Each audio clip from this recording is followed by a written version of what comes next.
ട്രംപിന്റെ തീരുവ യുദ്ധത്തിൽ അടിതെറ്റിയതോടെ പുതിയ നീക്കവുമായി ചൈന. ഹോളിവുഡ് സിനിമകൾക്ക് വിലക്കേർപ്പെടുത്തുമെന്ന് സൂചന നൽകി ചൈന. 104% താരിഫ് ചുമത്തുമെന്ന് അമേരിക്ക മുന്നറിയിപ്പ് നൽകിയിരുന്നു. ഇതിനെ ചെറുക്കാനാണ് ചൈന സിനിമാ വിലക്കേർപ്പെടുത്തുന്നതെന്നാണ് റിപ്പോർട്ട്. അധിക താരിഫ് നടപടികളിൽ നിന്ന് അമേരിക്കയെ പിന്തിരിപ്പിക്കാനുള്ള ശ്രമങ്ങളുടെ ഭാഗമായി ഹോളിവുഡ് സിനിമകൾക്കടക്കം ചൈന വിലക്കേർപ്പെടുത്തുമെന്നാണ് സൂചന. ഇതിന്റെ ഭാഗമായാണ് ഹോളിവുഡ് സിനിമകൾക്കടക്കം വിലക്കുന്നുവെന്ന് ചൈനയിലെ പ്രമുഖ ഇൻഫ്ലുവൻസേഴ്സായ ലിയു ഹോഗും ചെയർമാൻ റാബിറ്റും പ്രസ്താവനകൾ ഇറക്കിയത്. അമേരിക്കയെ ചെറുക്കാൻ ചൈന സ്വീകരിക്കുന്ന നടപടികൾ എന്ന പേരിലാണ് ഇക്കാര്യം സാമൂഹ്യ മാധ്യമങ്ങളിൽ പ്രത്യക്ഷപ്പെട്ടത്.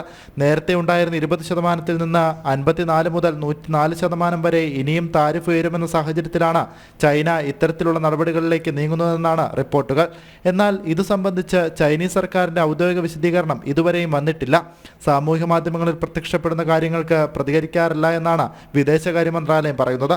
ഹോളിവുഡ് സിനിമകൾക്ക് എന്നും ഏറെ പ്രേക്ഷകരാണ് ചൈനയിലുള്ളത്. ചൈനീസ് സിനിമാ വിപണിയിലേക്കുള്ള പ്രവേശനം മുടങ്ങുന്നത് അമേരിക്കൻ ബോക്സ് ഓഫീസിൽ ചലനങ്ങൾക്ക് കാരണമായേക്കാം. ഇന്റർനാഷണൽ ഡെസ്ക്, ജനം.